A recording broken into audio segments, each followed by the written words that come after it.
Hello students, good morning. कक्षा 10 के समस्त छात्र छात्राओं का अभिनंदन करता हूं, स्वागत करता हूं। प्रिय विद्यार्थियों, आज हम गतांक से आगे पढ़ेंगे। आज हमारा अध्याय जो है वो हम शुरू कर रहे हैं, वो है रामधारी सिंह दिनकर।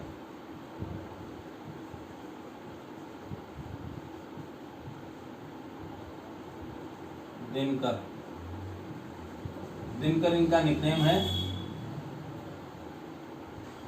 और इस पाठ का शीर्षक है ईर्ष्या तू गई न मेरे मन से। इसका शीर्षक है ईर्ष्या तू गई न मेरे मन से। ईर्ष्या को संबोधित करते हुए कवि कह रहे हैं कि ईर्ष्या तू मेरे मन से गई नहीं। आज हम इस पाठ की आपको जानकारी देंगे। इस पाठ में क्या चीज आई, बहुत ही सुंदर, ये सीखने वाला पाठ है और इसके माध्यम से अब हम आपको आगे बताने का प्रयास करेंगे। तो ये अध्याय 15वां। सबसे पहले रामधारी सिंह जीवन का जीवन परिचय हम देख लेते हैं। इनका जन्म हुआ था 1908 में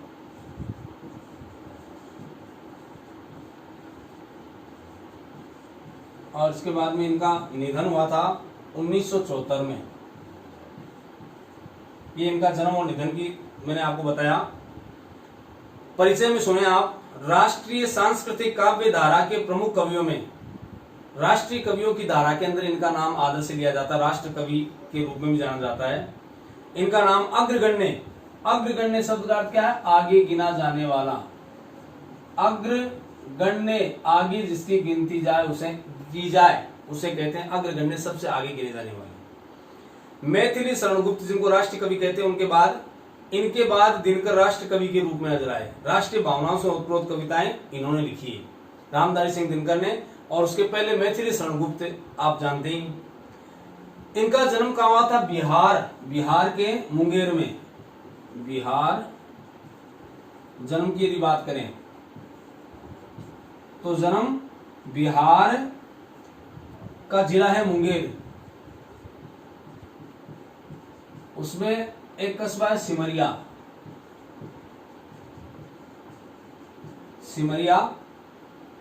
गांव, एक गांव का नाम है सिमरिया। मुंगेर जिले में सिमरिया गांव के एक साधारण किसान परिवार में हुआ था। उनकी शिक्षा कहां तक हुई? बीए, बैचलर ऑफ आर्ट्स जिसको कहते हो शिक्षा, बीए बैचलर ऑफ आर्ट्स। तो आर्ट्स में, कला वर्ग में जो स्नातक करता है उसको बीए, जैसे साइंस वाले को बीएससी, कॉमर्स वाले को बीकॉम। तो उनकी बीए तक की शिक्षा कहां हुई? पटना विश्वविद्यालय में। ध्यान रखेंगे। अब हिंदी के विभिन्न पदों में ये रहे। उसके बाद गृह मंत्रालय में हिंदी के सलाहकार के रूप में इन्होंने काम किया। इनकी प्रमुख कृतियां जो है उनमें एक याद रखें, उर्वशी नाम की इनकी कृति है ना, जो उर्वशी। इस उर्वशी के ऊपर इनको भारतीय ज्ञानपीठ पुरस्कार मिला था, ये याद रखें। इस उर्वशी के ऊपर इनको भारतीय ज्ञानपीठ पुरस्कार से सम्मानित किया गया था, ये मिला। संस्कृत के 4 अध्याय को साहित्यिक अकादमी और कुरुक्षेत्र को विश्व के 100 सर्वश्रेष्ठ काव्यों में 74वां स्थान मिला। 1952 में भारतीय संसद के सदस्य रहे। भारत सरकार द्वारा उनको पद्म भूषण से अलंकृत किया गया, बहुत अच्छी उपाधि दी गई है, पद्म भूषण से इनको सम्मानित किया गया। यह आप पद्म भूषण भी कहलाते हैं। इनकी रचनाओं की यदि बात करें, कृतियां, तो जैसे रेणुका, हुंकार, रसवंती, इसके अलावा देखो कुरुक्षेत्र,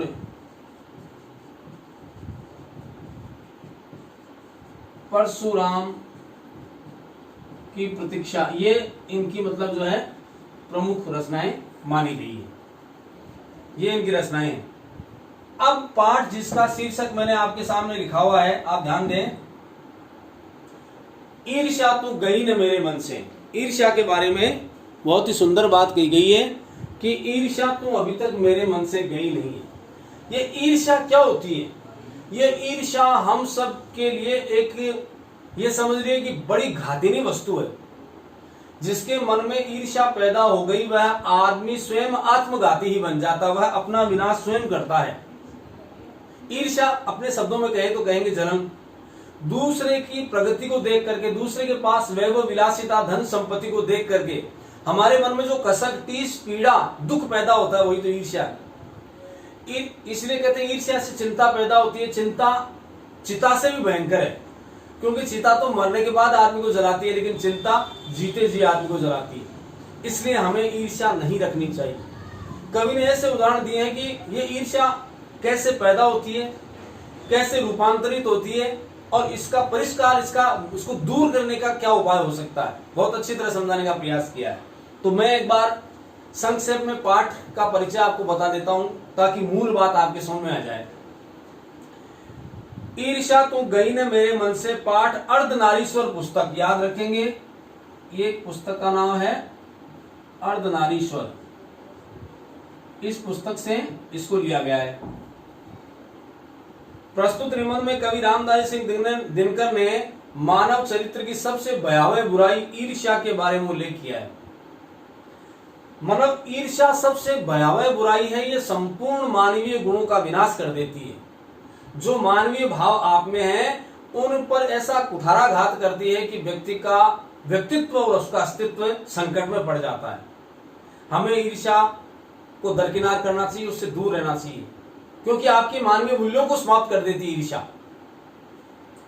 कवि ने ईर्ष्यालु मनुष्य के चरित्र की कमजोरियों को उदाहरण के साथ बखूबी स्पष्ट किया है। इस पाठ में आप देखोगे ईर्ष्यालु व्यक्ति क्या होता है, उसकी मनोवृत्ति, उसकी मानसिकता, उसकी सोच, दूसरों के बारे में विचार चिंतन, और फिर वो मन ही मन कैसे अपने आप को दुखी करता है। इस बारे में बहुत अच्छी तरह समझाया है कि किस प्रकार ईर्ष्यालु व्यक्ति अपने पास उपलब्ध साधनों से सुखी ना होकर के दूसरे के पास उपलब्ध साधनों से दुखी होता है।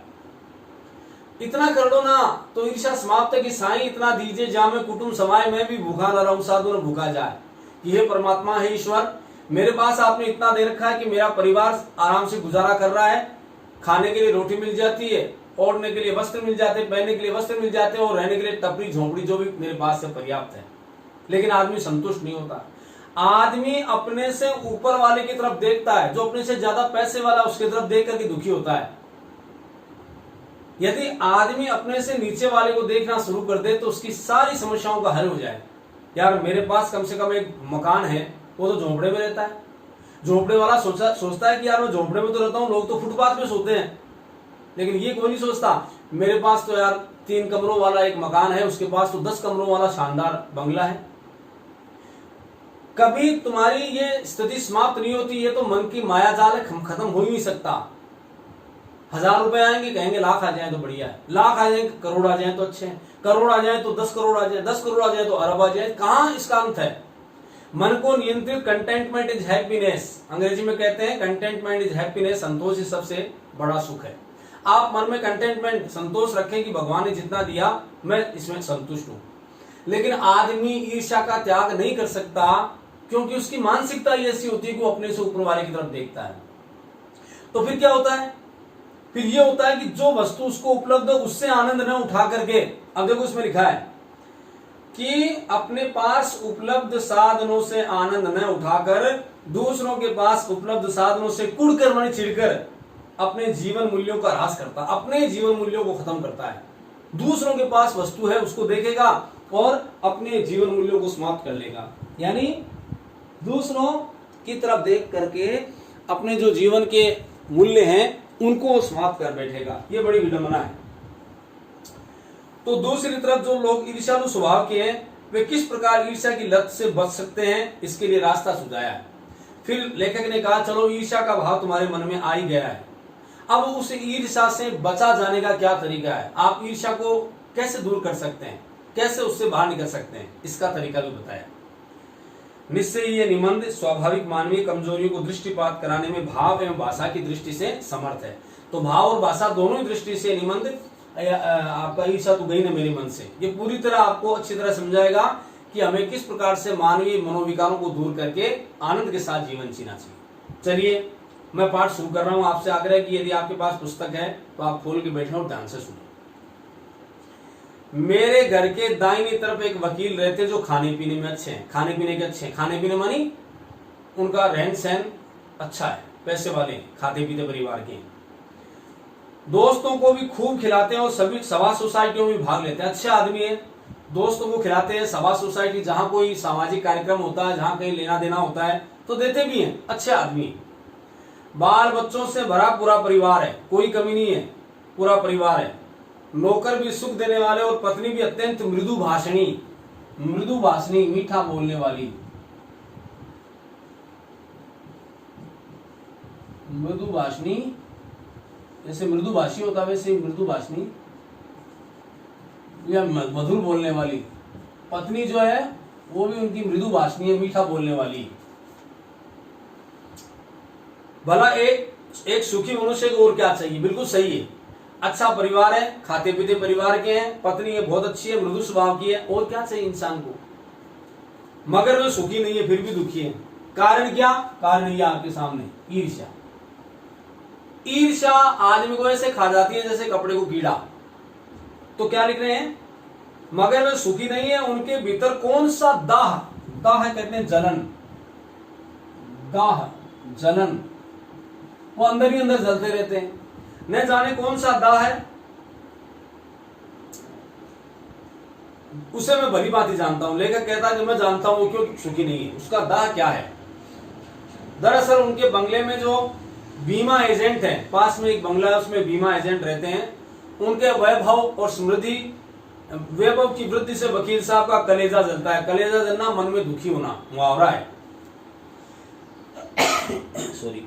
तो उनका कलेजा जलता है। वो पास में जो साहब रहते हैं बीमा एजेंट है, उनके पास और भी ज्यादा पैसे हैं, वैभवशाली आदमी है वो, तो उनको देख कर उनके मन में दुख होता है। तो साहब वकील साहब को भगवान ने जो कुछ दे रखा है उनके लिए काफी नहीं दिखता। वही चिंता में भुने जा रहे हैं कि काश एजेंट की मोटर, उसकी मासिक आय, उसकी तरफ बढ़ मेरी हुई होती। आज बीमा एजेंट के पास जो गाड़ी है, मोटर है, या जो इनकी इनकम है, काश वो मेरी होती तो मैं कितना खुश रहता। ये उनका भ्रम है। सही मायने में तो उन वकील साहब का भ्रम है कि बीमा एजेंट के पास जो संपत्ति है वो मेरे पास होती तो कितना आनंद आता। ये भ्रम है, क्योंकि वास्तव में ये ऐसा नहीं है। वास्तव में तो ये है कि अगर वो बीमा एजेंट हो भी जाते, उनके पास मोटर और बंगला होता, तो क्या वो सुखी हो जाते? क्या ये सुखी होने का मापदंड है? नहीं हो सकता, क्योंकि फिर उससे आगे की सोचते कि मेरे जज साहब के या उस आदमी के पास, मंत्री जी के पास तो ये चीजें मेरे पास नहीं। तो ये कोई एक मापदंड नहीं होता कि मैं ये हो जाता तो मैं सुखी हो जाता। सुखी आप मन से होते, दुखी भी आप मन से होते हैं। तो साहब ईर्ष्या का यही अनोखा वरदान है कि जिस मनुष्य के हृदय में ईर्ष्या घर कर लेती है वह उन चीजों से आनंद नहीं। इंपॉर्टेंट लाइन, ईर्ष्या का यही अनोखा वरदान है कि जिस मनुष्य के हृदय में ईर्ष्या घर कर लेती है वह उन चीजों से आनंद नहीं उठा पाता जो उसके पास मौजूद है, बल्कि उन वस्तुओं से दुख उठाता है जो दूसरों के पास है। बहुत अच्छी लाइन है। ईर्ष्यालु व्यक्ति के पास जो कुछ भी है, जितना कुछ है, उनसे उसको आनंद उठाना चाहिए। व्यक्ति को चाहिए तो ये कि मेरे पास जितना है उनका मैं आनंद उठाऊं, लेकिन ईर्ष्यालु व्यक्ति वो आनंद नहीं उठा, उससे वंचित रहता है, क्योंकि वो दूसरों की वस्तुओं को देखकर उससे दुख उठाता है कि उसके पास अमुक वस्तुओं में उससे वंचित हूं। ये ईर्ष्यालु व्यक्ति की प्रवृत्ति होती है। दूसरों के पास उपलब्ध वस्तुओं से वह हमेशा दुख उठाता है। ये बड़ी विडंबना है। वह अपनी तुलना दूसरों के साथ करता है और इस तुलना में अपने पक्ष के सभी भाव उसके हृदय पर दंश मारते हैं। वो हमेशा क्या करता है? अपनी तुलना दूसरों से करता है और अपने अभावों को बढ़ा चढ़ाकर सोचता है। और ये दंश मारना, डंक मारना, ये दंश जो है डंक मारना, पीड़ा देना, ये चोट लगती है उसको दंश मारते हैं, पीड़ा देते हैं कि साहब मेरे पड़ोसी के पास ये सब वस्तुएं हैं, मैं उनसे वंचित हूं। ये सारी की सारी प्रवृत्ति ईर्ष्यालु व्यक्ति का मतलब एक तरह से आत्मघाती प्रवृत्तियां हैं। उसी का अहित करती है, उसी का बुरा करती है, लेकिन वो उनसे अनजान होता है। दंश के इस दाह को भोगना कोई अच्छी बात नहीं है। ये जो दंश है उसका दाह कहते हैं जलन या पीड़ा, उसको भोगना कोई अच्छी बात नहीं है। आप सब कुछ जानते हुए ये दंश भोगते हैं, ये पीड़ा भोगते हैं, कोई अच्छी बात नहीं है। मगर ईर्ष्यालु मनुष्य करे भी तो क्या? सही बात है, ईर्ष्यालु व्यक्ति के बस की बात ही नहीं है। ईर्ष्या में वो आकंठ डूबा हुआ है, वह दूसरों के पास अपने से श्रेष्ठ कुछ भी देखना मंजूर नहीं कर सकता। उस व्यक्ति के पास ये वस्तु है तो क्यों मैं उससे वंचित हूं? क्यों भगवान आपने ऐसा क्यों किया? आपने हमारे है तो मेरा पड़ोसी, उसके पास शानदार बंगला और गाड़ी है, मैं उससे वंचित हूं, ऐसा क्यों? बस उस चिढ़ से, उस दुख से वो अपने आप को दुखी रखता है। आदत से लाचार होकर उसे ये वेदना भोगनी ही पड़ती है। इस वेदना से, वेदना कहते हैं पीड़ा या कष्ट, वो इस वेदना से बच नहीं सकता। पीड़ा या कष्ट ये उसे भोगना ही पड़ेगा, क्योंकि वह उससे आदत से लाचार है, वो उसको भोगना ही पड़ेगा। वो अपनी ईर्ष्या का त्याग नहीं कर सकता।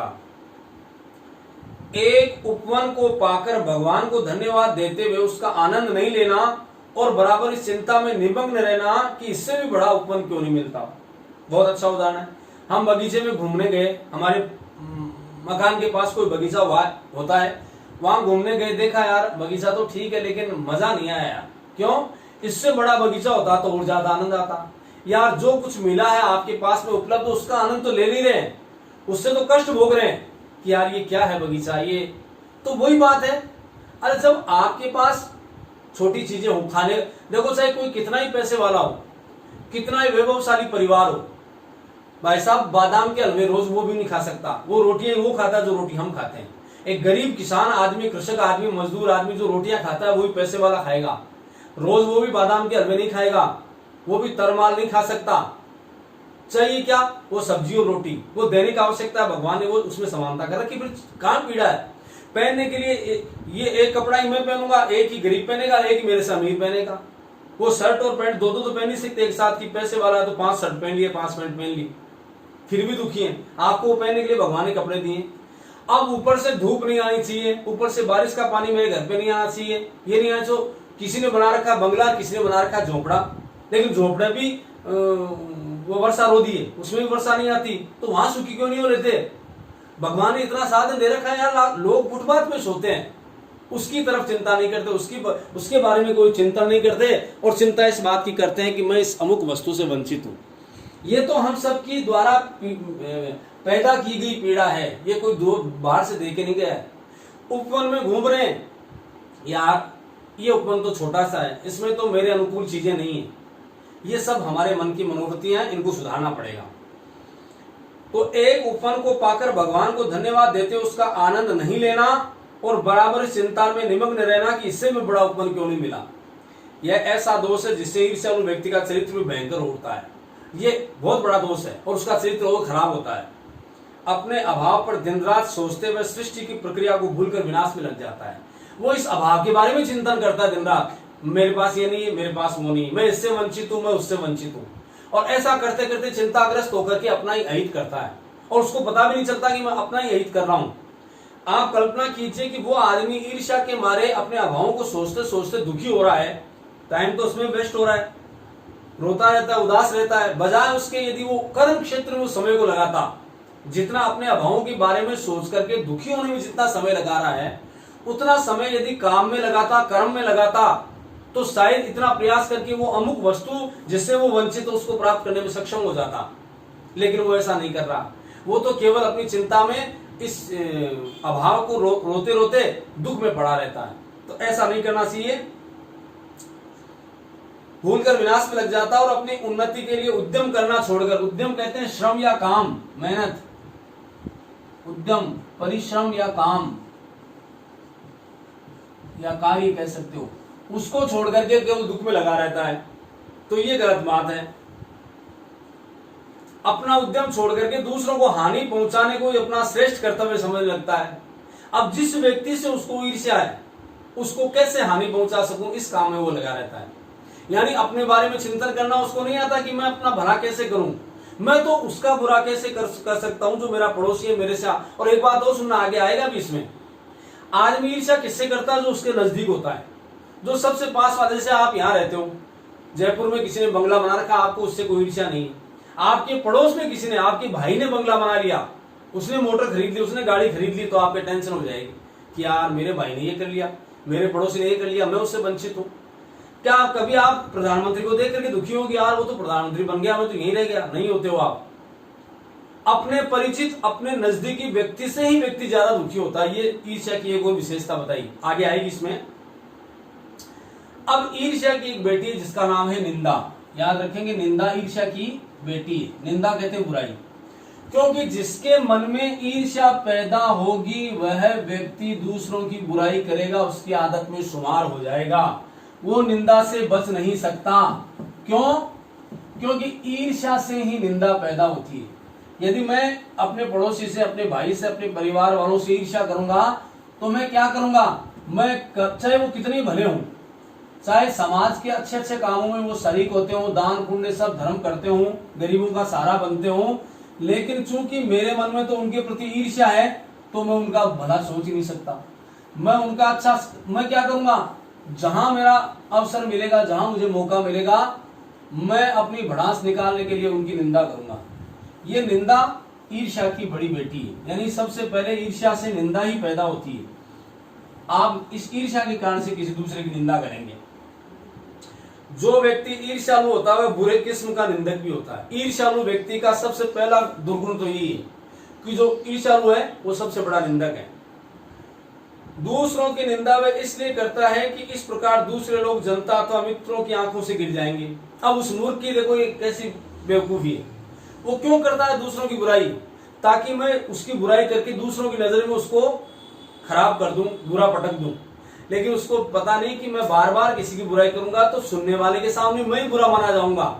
यद्यपि सुनने को मेरी बात सुन लेंगे, लेकिन आखिर में जाके उनके मन में क्या आएगा कि यार बेवकूफ आदमी, जब देखो जहां देखो इनकी बुराई करता रहता है। वो बेचारे कभी इनकी बुराई नहीं करते, लेकिन इसको नहीं क्या सोचता है, जब देखो बुराई करता है। ईर्ष्यालु व्यक्ति निंदक भी होता है। अब देखो, दूसरों की निंदा वह इसलिए करता है कि इस प्रकार दूसरे लोग जनता अथवा मित्रों की आंखों से गिर जाएंगे और जो स्थान है उस पर मैं अनायास ही बिठा दिया जाऊंगा। अनायास, बिना प्रयास के मैं क्या करूंगा? बिना किसी प्रयास के उस पद पे बैठ जाऊंगा जिस पद पे वो मेरा, जिससे मैं ईर्ष्या करता हूं वो बैठा हुआ है। मैं क्या करूंगा? उसकी निंदा करूंगा। बार बार निंदा करने से वह व्यक्ति अपना पद खो देगा, यानी उसकी गरिमा, उसकी जो स्थिति है वो गिर जाएगी, लोगों की नजर में वो गिर जाएगा और मैं सम्मानित पद पे बैठ जाऊंगा। मुझे लोग सम्मान की दृष्टि से देखते हैं। ये उस निंदक व्यक्ति के मन की एक भाव होता है, भावना होती है कि ऐसा हो सकता है। अनायास ही बैठा दिया जाऊंगा, मगर ऐसा न आज तक हुआ और न होगा। ऐसा कभी नहीं होता कि आप बैठ जाएंगे उस स्थान पर, आप कितनी ही बुराई कर लें।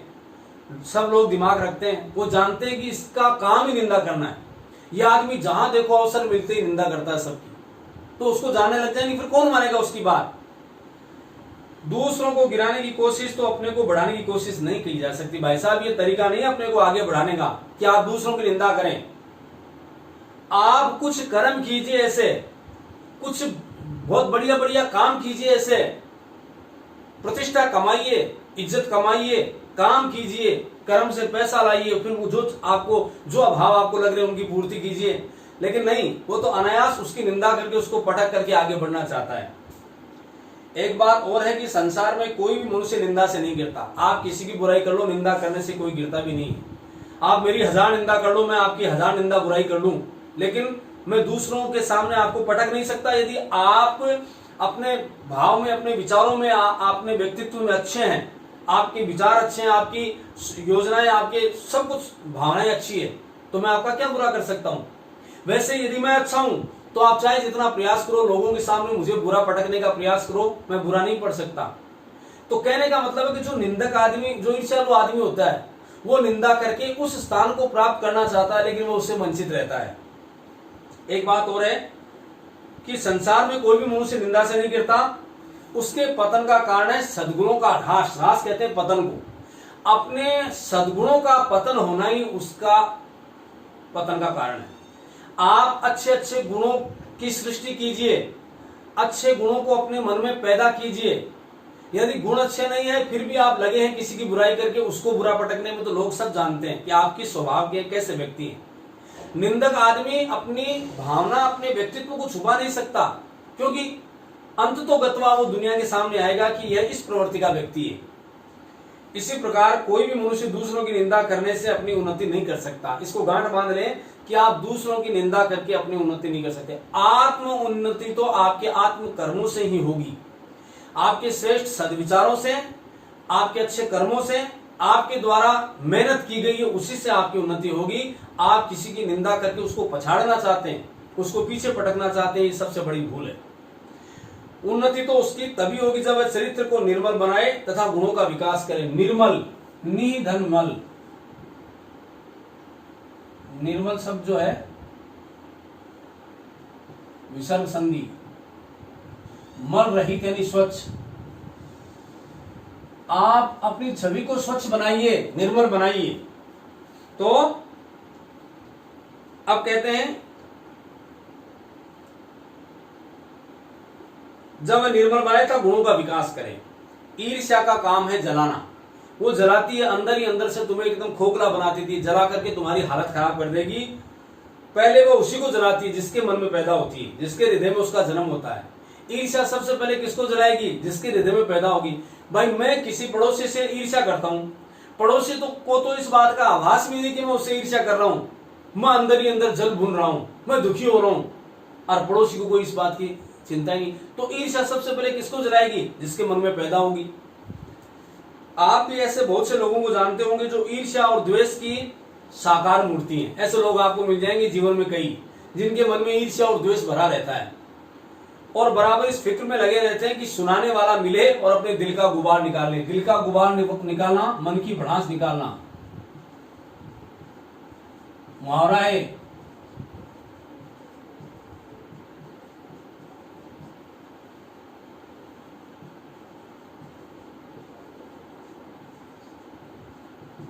मन की भड़ास निकालना या मन की जो बातें उसको कह देना। तो उसको तो ये हमेशा लगा रहता कि कौन कब मिल जाए और मन के दिल का गुबार निकाल लूं। श्रोता मिलते ही उसका ग्रामोफोन बजने लगता है। ये मुंह से ग्रामोफोन यही है उसका, वो शुरू हो जाता है। कोई भी सुनने वाला मिल जाए कि भाई साहब इधर आना, बोले हाँ, वो थोड़ी औपचारिक बातें करेगा, उसके बाद जिसकी निंदा करनी है, जिसकी बुराई करनी है, जिससे ईर्ष्या रखता है, उसके बारे में बुराई शुरू कर देगा। और वे बड़ी होशियारी के साथ एक एक कांड इस ढंग से सुनाते हैं मानो विश्व कल्याण को छोड़कर उनका कोई ध्येय नहीं हो। ध्येय कहते हैं उद्देश्य को, मतलब जिसके बारे में ये बुराई कर रहे हैं, ये एक एक ध्येय का मतलब उद्देश्य, एक एक कांड को इतने विस्तार से सुनाएंगे, वो जोड़ेंगे अपने आप में, सच्चाई कुछ भी नहीं है, लेकिन एक एक बात को इतना विस्तार से सुनाएंगे जैसे विश्व कल्याण का सारा दायित्व उन पर आ गया है और वो वही विश्व कल्याण कर रहे हैं। यानी बुरे लोगों, अच्छे लोगों को बुरा पटक करके, क्योंकि उनके नजर में तो वो बुरा क्यों हो गया? क्योंकि उनके मन में ईर्ष्या है, उनके मन में निंदा है, इसलिए वो अच्छे लोगों को भी बुरा बनाने का प्रयास करता है। तो ऐसा लगता है कि जैसे विश्व के कल्याण की कामना उन्हीं के हृदय में बसी हुई है। तो होशियारी के साथ एक एक कांड को सुनाता है मानो विश्व कल्याण को छोड़कर उनका कोई ध्येय नहीं हो। अगर जरा सा अपना इतिहास को देखिए और समझने की कोशिश कीजिए कि जब से इन्होंने इस सुकर्म का आरंभ किया, यहां व्यंग्य है सुकर्म, ये सुकर्म शब्द में व्यंग्य है, वैसे कुकर्म ही है दूसरों की निंदा करना। जब से इन्होंने ये सुकर्म आरंभ किया है तब से वे अपने क्षेत्र में आगे बढ़े या पीछे हटे। आप स्वयं कल्पना कर लो कि ऐसा व्यक्ति जो बार बार में दूसरों के सामने किसी की निंदा करता है, ईर्ष्या के कारण उनकी बुराई करता है, वो क्या करता है? वो अच्छा कर्म कर रहा है? वो तो बुराई कर रहा है, लेकिन उनके मन में तो अच्छा ही कर्म है कि यार मैंने बहुत अच्छा काम किया, आज मैंने उसकी इतनी बुराइयां कर दी। तो वो आप कल्पना कर लो कि आगे बढ़ रहे हैं या पीछे हट रहे हैं। निसंदेह वो अपने जीवन में पीछे जा रहे हैं, भटकते जा रहे हैं, पदच्युत हो रहे हैं।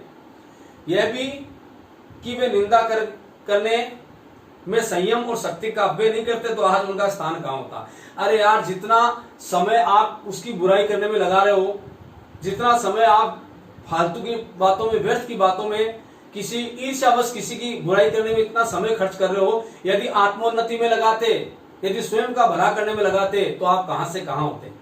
तो कहने का मतलब क्या है कि ईर्ष्यालु व्यक्ति हर तरफ से कुंठित रहता है, वो हर तरफ से दुखी रहता है, क्योंकि उनके मन में ईर्ष्या है। ईर्ष्या ऐसा है कि उससे निंदा पैदा होती है, और निंदा करने वाला आदमी अपने आप में तो सही लगता है, लेकिन दूसरे लोग जिनके बात जा करके वो यही चर्चा करता है, वो जान जाते हैं कि कैसा व्यक्ति है, लेकिन वो उस मानसिकता से बाहर निकल नहीं पाता। तो ऐसे व्यक्ति से बचने का प्रयास करना चाहिए। तो प्रिय विद्यार्थियों, बाकी का भाग अगले अंक में मैं आपको बताऊंगा।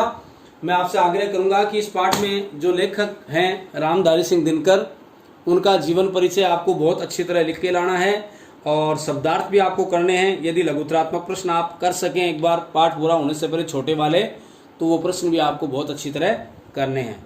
तो एक बार पुनः आप सभी को धन्यवाद देता हूँ। Thank you.